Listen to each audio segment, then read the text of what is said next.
Le process de comparatif se déroule sur les 3 softs, Arnold, Redshift et Vray. Je vais enlever le... J'ai juste un... Je vais le faire comme ça, hein, parce que sinon, il défile tout seul. Voilà, je le fais comme ça. Afficher. Plein écran. Voilà. Donc, notre choix, au départ, on était sur Arnold. Ah ben, ça ne veut pas, OK. Alors, on va le garder comme ça, pardon. Et donc, on était sur Arnold et on s'orientait vers Redshift, pour plein de raisons, évidemment. Et on a fait un tour d'horizon. Eh bien, évidemment, le prix, la première chose hein, dont on parle beaucoup depuis tout à l'heure, c'est le coût des choses. Les avantages en termes de type de licence, si c'est multisoft ou pas. La prise en charge de certains aspects comme l'USD. Et puis, comme nous, on utilisait Houdini, ben voilà, est-ce que c'est des bonnes alternatives ou pas? Les systèmes de rendu disponibles, donc CPU ou GPU. Donc, tous ces aspects techniques, tout ce comparatif sur tous ces aspects techniques a été fait par le superviseur CG, de façon à ce qu'on puisse s'engager sur une autre façon de faire, qui n'était pas celle initialement du studio, mais pour des raisons, encore une fois, de budget, de temps et de date de livraison. Et on a fait ça, évidemment, sur l'ensemble des nécessités et des points positifs et négatifs. Alors, tout n'est pas positif hein, sur Redshift, mais en tout cas, ce qui a été démontré, c'est que on avait des points forts et des points faibles, mais ces points forts et points faibles, finalement, étaient suffisamment probants pour qu'on aille vers Redshift, malgré tout. À un moment donné, il faut quand même faire des tests images, c'est ce qui a été fait, sur des éléments qui sont un peu caractéristiques et difficiles à obtenir en temps normal. Donc, on a poussé les choses assez loin. Et puis, évidemment, on fait ça aussi, puisqu'on utilise du Houdini, nous, on a fallu voir un petit peu ce qu'il était capable de gérer sur des effets visuels, parce que le projet de la série contient pas mal d'effets visuels.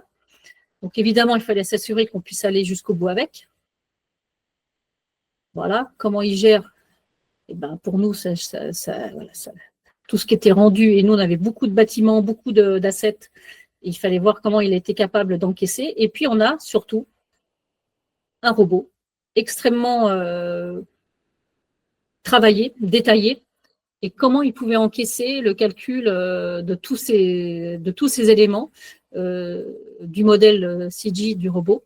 Il avait déjà été sorti sous Arnold, et comment on allait pouvoir le sortir sous Redshift avec la qualité que le réalisateur attendait, bien évidemment. Il n'était pas question de diminuer dans la qualité. Voilà. Mais il y a un autre aspect aussi, c'est le coût que ça représente en termes de machines.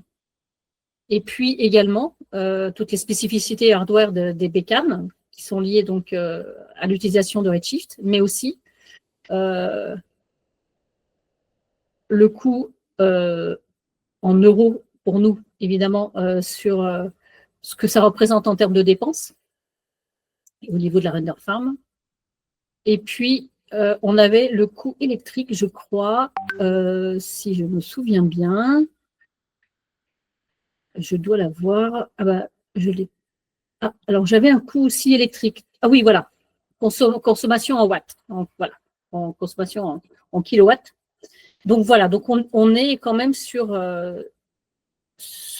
des exemples qui, pour nous, étaient probants et nous permettaient de démontrer aux réalisateurs qu'on avait la possibilité donc, de travailler sur Redshift avec la qualité qu'il attendait. Et heureusement, parce que c'est ce qu'on a pu faire. Et je vous montre le résultat avec le robot, si vous voulez, avec un robot qui va tourner en turn. Voilà. Alors non, je vais l'ouvrir avec instant avec le player. Est-ce que... Alors non, vous ne voyez plus. Il faut que je redépartage mon écran pour le repartager. Arrêtez la présentation et je vous montre. Hop. Tac. Et voilà. Est-ce que vous voyez le robot? Non. Ok. Non, ça Non, ne on vient ne pas. voit pas. Alors, je reprends la main. Et il n'est pas visible. Tiens. Ah, il est là. Là, vous le voyez, je crois, maintenant. Hein. Oui. Ouais. Voilà. Donc, je vous montre. Hop, depuis le début. Donc là, on a le comparatif, mais avec un turn sur le robot. Clairement, il y a des petites différences, mais franchement, elles sont imperceptibles. Et en tout cas, sur un objet qui sera en déplacement dans les scènes, on ne verra absolument pas les légères petites différences. Ce que vous voyez surtout en différence, c'est que on calcule une frame en 5 minutes 30 sur Redshift, et avec Arnold, évidemment, on est à 55 minutes la frame. Vous considérez donc, évidemment, le temps de calcul pour une série qui fait 4 fois 52 minutes. Alors, il n'y a pas 52 minutes de CG, bien entendu, mais ça, quand vous le mettez dans une timeline, évidemment, vous voyez bien que vous pouvez ou pas sortir le projet. Donc, ce temps-là que l'on prend, encore une fois, pour réfléchir, trouver des solutions, adapter au projet, adapter au budget et évidemment adapter au temps que vous avez, c'est indispensable. Parce que si vous ne faites pas ça, eh bien, la série ne serait jamais sortie en temps et en heure.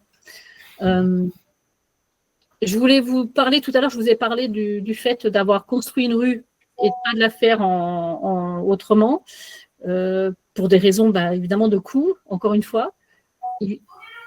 Il faut trouver les bonnes personnes qui sont capables de construire un décor de cette envergure. Et il y avait au sein du studio les bonnes personnes et la personne en particulier qui a su prendre en main toute la construction. Je vous montre des images. Je vais rapidement pour que vous voyez. Donc ça, c'est du fake. Hein. C'est pas des vraies briques. Hein. Tout a été collé, fabriqué.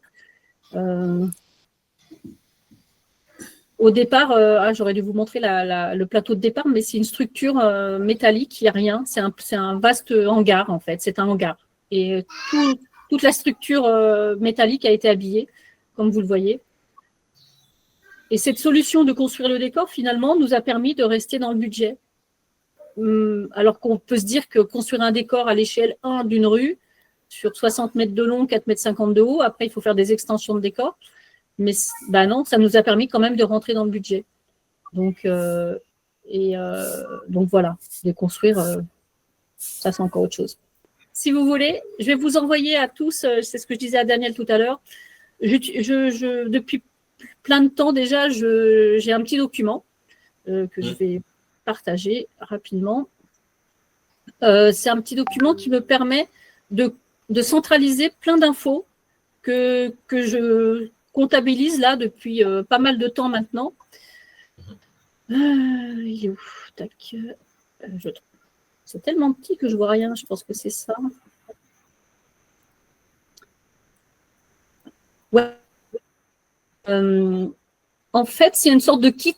Moi, j'appelle ça le kit de survie en production. Les kits de survie et liens. Et j'ai comptabilisé, enregistré plein d'infos, des petits tips, des choses qu'il est bon de savoir. Tous les liens vers des organismes qui sont intéressants à connaître, mais vraiment le plus large possible. Mais tout type d'organisme, que ce soit des organismes pour avoir des financements, que ce soit des organismes qui vous donnent de l'information, qui vous donnent vraiment des référencements, ArtStation par exemple, Écran Total, toutes les parutions de magazines ou d'informations liées à l'animation ou autres, tous les événements qui se déroulent dans le monde, comme voilà, c'est les SIGGRAPH, toutes les vidéos qu'on peut trouver qui vous donnent encore une fois des personnes qui parlent de leur métier notamment. Voilà, donc je compile ça depuis un certain temps et voilà, si ça vous dit, je vous le partage, je vous le donne Et puis, vous continuerez peut-être à le développer, tout simplement. Avec des petites choses qu'il est bon de savoir aussi. On ne sait jamais ce que c'est que les résolutions. On ne sait jamais à quoi ça correspond. Oui. Donc, voilà. Oui. On a les résolutions. On a les ratios en images. On ne sait jamais à quoi ça correspond. On ne sait pas quelles sont les tailles des ratios. Ben voilà, vous les avez. Le petit lexique de l'animation et puis les petites choses qui sont bonnes à savoir. Hein. Les règles des 180 degrés, ça, des choses qu'on oublie rapidement. Et puis voilà. Donc, Oui. voilà ce petit document que je me propose de vous transmettre, de vous donner, et puis vous en faites ce que vous voulez. Oui, ça c'est bien ça. Merci beaucoup Sandrine. Et tous ceux qui veulent en fait les documents là, écrivez-moi, je vous les enverrai aussitôt. Parce que si je balance ça dans le groupe, en fait, il y a certains qui ne sont même pas venus, hein, qui n'ont pas pu leur temps de venir, en fait, bah, c'est pas, comment on appelle, c'est pas de notre faute. Donc, tous ceux qui, en fait, ont participé, en fait, tenus même jusqu'au bout, écrivez-moi, je vais vous balancer, en fait, le document là, rapidement, pour que vous puissiez en faire peut-être également, vous aussi, votre, comment on appelle, je vais dire, votre Bible, en fait. Voilà.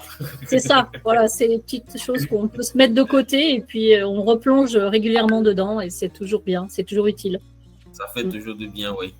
Bien, je pense que... je sais que Laurent, tu avais levé la main et puis il y a également, je pense, certains qui avaient levé la main, c'était baissé.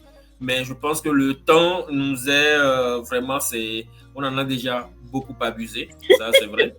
Et je pense qu'en fait, on va arrêter là.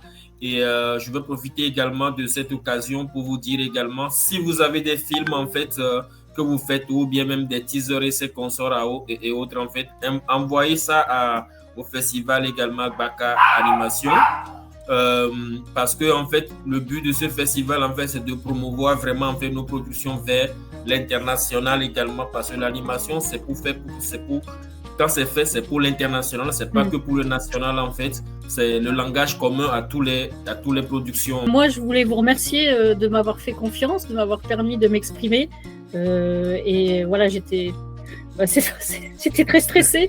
J'espère que vous avez pu, voilà, que ça a pu vous aider d'une manière ou d'une autre. Et sachez que je reste à votre disposition. Et si vous avez des questions, des interrogations, j'y répondrai volontiers. Alors encore une fois, voilà, j'essaierai de trouver le temps nécessaire. Pardonnez-moi si les réponses n'arrivent peut-être pas dans l'immédiat, mais je suis à votre disposition avec grand plaisir. Et puis j'espère vous croiser bientôt quelque part dans un festival. J'espère vous rencontrer pour de vrai. Exactement. Bye bye. Bye bye. Merci à vous. Au revoir. Plaisir de vous voir un jour. Bye bye. À très bientôt, Sylvain.